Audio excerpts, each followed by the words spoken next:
Do Not Disturb #2 from Invader Comics, I think I'd enjoy an extended stay at the Argyle Hotel.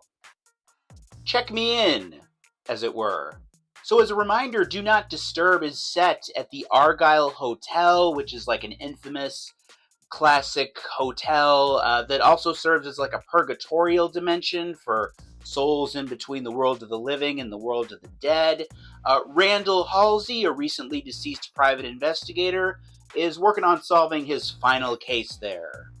So this is an upcoming release from Invader. The final order cutoff date is January 5th. That's the last day that you can ask your local comic shop to order a copy for you. The in-store date is February 11th. I get the sense that our creators here have a really good grip, a really good sense of who Randall Halsey is. I like his chemistry with virtually all the characters he interacts with here. But I think my favorite character in Do Not Disturb is actually the Argyle Hotel itself, this purgatorial dimension that can shift into different eras and time frames depending on what room and area you go into. And of course, it's populated by a virtually limitless amount of characters, and they all have their own stories. The book actually reminds me a little bit of Hyde Street, which is a horror book with kind of a similar premise. I just gave it a Baldy Award as one of my favorite comics of 2025, cheap plug. But whereas Hyde Street is more definitively a horror book, Do Not Disturb is more in the suspense, thriller, mystery, touch of noir genre. The colors by Lorenzo Scaramello really continue to make the Argyle pop and set it aside as a distinct and unique place as opposed to just a generic hotel setting. I guess my only regret about Do Not Disturb is that we're only signed up for 4 issues here. That's a solid bite, but at this point I'm already hungry for more. I want to explore more. But at the end of the day, that's not a bad problem to have. Again, the final order cutoff date for Do Not Disturb #2 is January 5th, and the in-store date is February 11th. And as a reminder, Do Not Disturb #1 comes out on Christmas Eve, so get in on the ground floor, if you know what I'm saying. I'm sorry. I don't know if and when they're ever going to make another Hulk movie, like a Hulk solo movie, ideally with Mark Ruffalo. I don't know, I think it's been tied up in like movie business red tape for years, but I think we're due one. I mean, it's been almost 20 years since the last one, and I think the general public would like to see one. And if and when we ever do get one, I actually think that Hulk Smash Everything #1 might make a pretty good blueprint for like the first 10 or 15 minutes of a new Hulk movie. Because this is very classic Marvel oriented. It's very basic and easy to get into. And that's to say nothing of how easy the story is.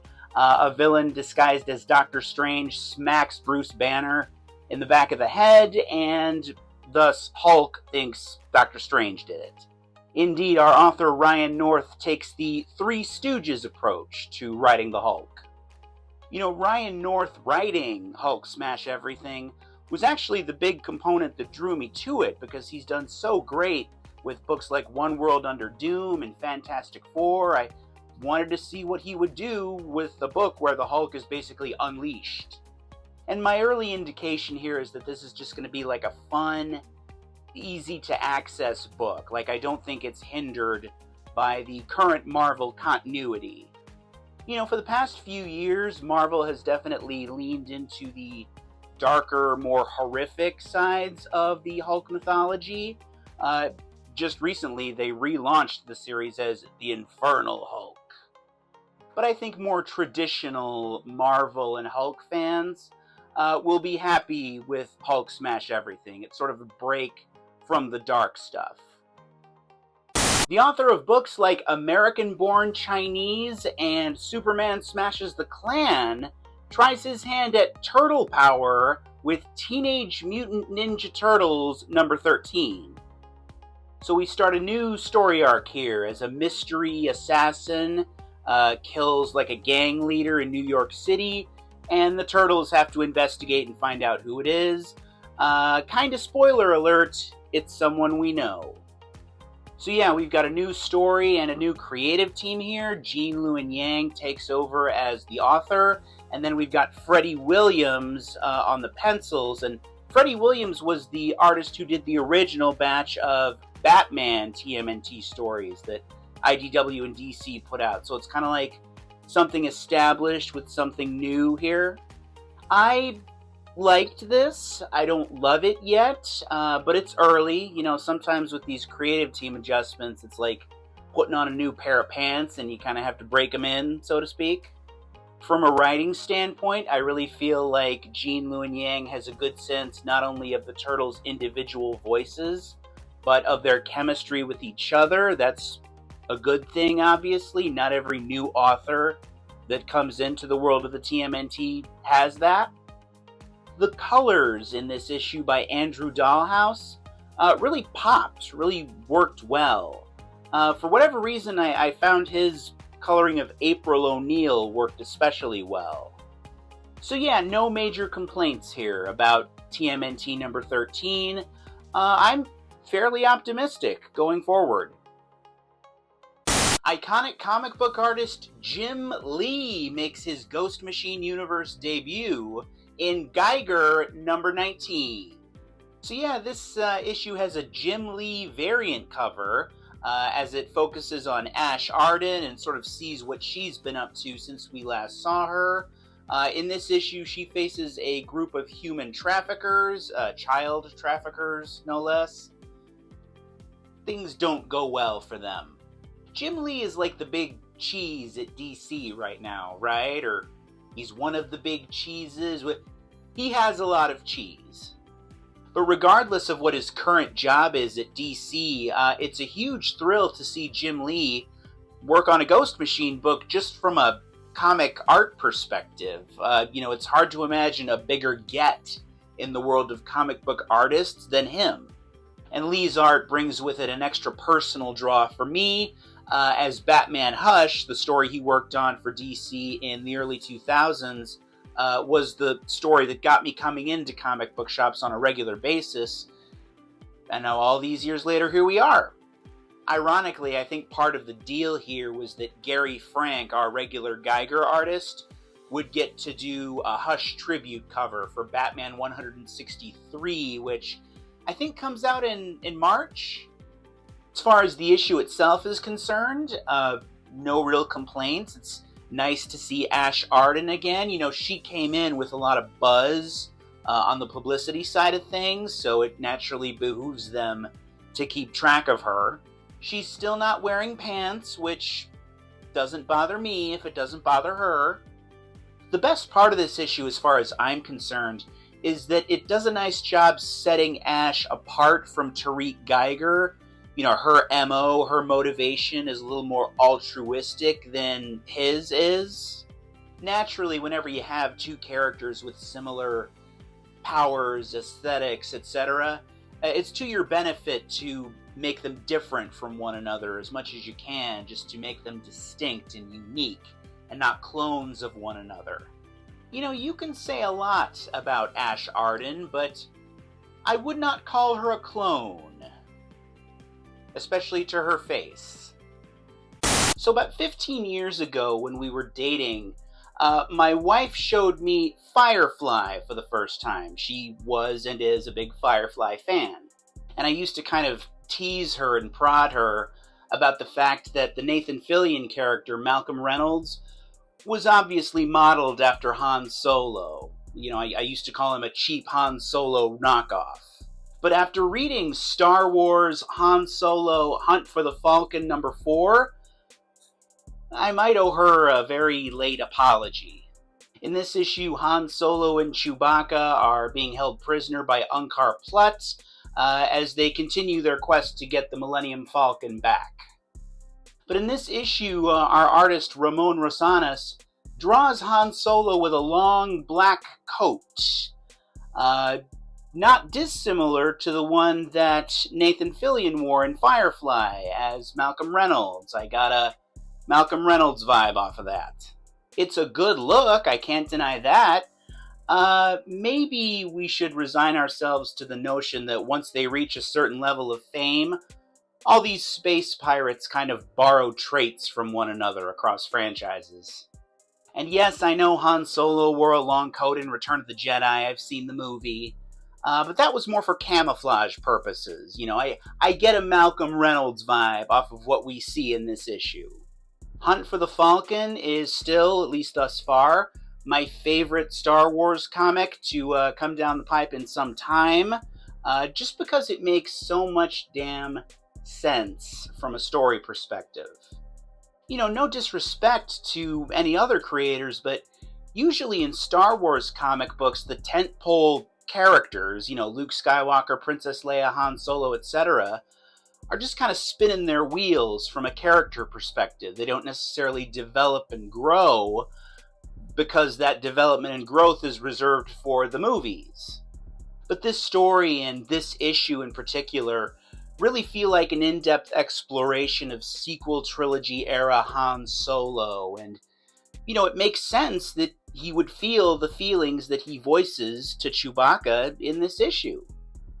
It doesn't feel like we're spinning our wheels with this story, and that's one of the reasons it feels so good to read. And I've said this before, and I'll keep saying it, I love, love, love, and really appreciate the detail that these Star Wars artists put into the ships in these comic books. Perhaps most notably the classic ships. Like, look at the Millennium Falcon in this image. It's stellar as far as the detail is concerned.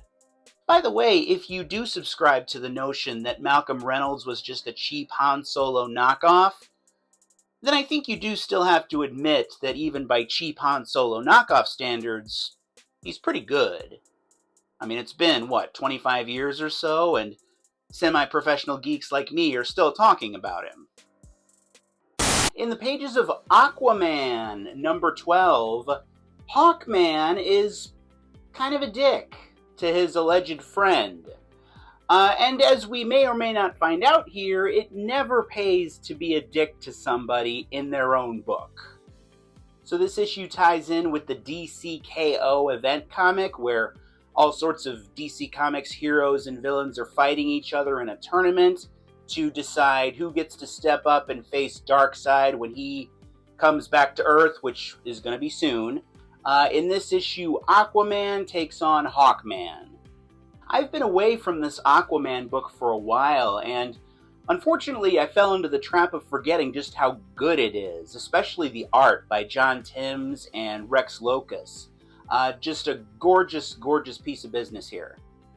I like this matchup in the DCKO tournament, Aquaman against Hawkman. On paper, it's not necessarily easy to guess who's going to win. But years and years ago, when Batman Hush was being published, Wizard Magazine ran a little story asking comic book creators who they thought was going to win in the fight that story has between Batman and Superman. And one creator, I can't remember who it was, forgive me, said, well, if it happens in Batman, Batman will win, and if it happens in the pages of Superman, Superman will win. I thought that was a really clever answer, and it very much plays into my belief that it doesn't pay to be a jerk to somebody in their own book. And Hawkman does that here to Aquaman. When he's got Aquaman's back against the ropes at one point, Hawkman makes some kind of snarky comment about, well, maybe if there was water nearby, you would have done better. And I'm just thinking, aren't you supposed to be his friend? Even the issue itself plays up the friendship between the two early on. I'm not going to tell you who wins the fight between Aquaman and Hawkman, but I will say that in that particular moment, Hawkman does get his comeuppance, as do most folks who underestimate Aquaman. The Hulk goes under the sea. Despite Disney owning Marvel, that's very much not the vibe we're going for here. Yeah, there you go. That is more like it. This is the Infernal Hulk number 2.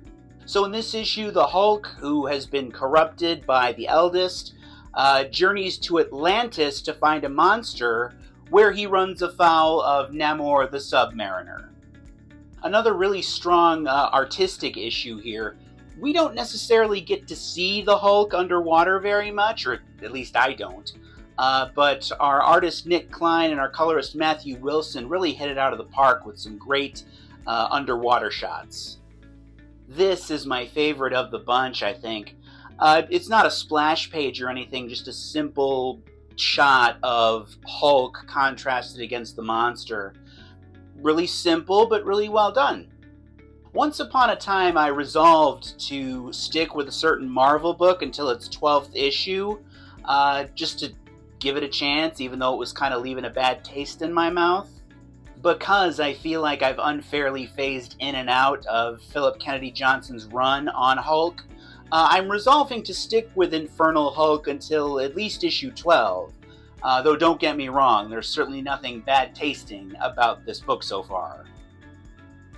Shut up, you know what I mean.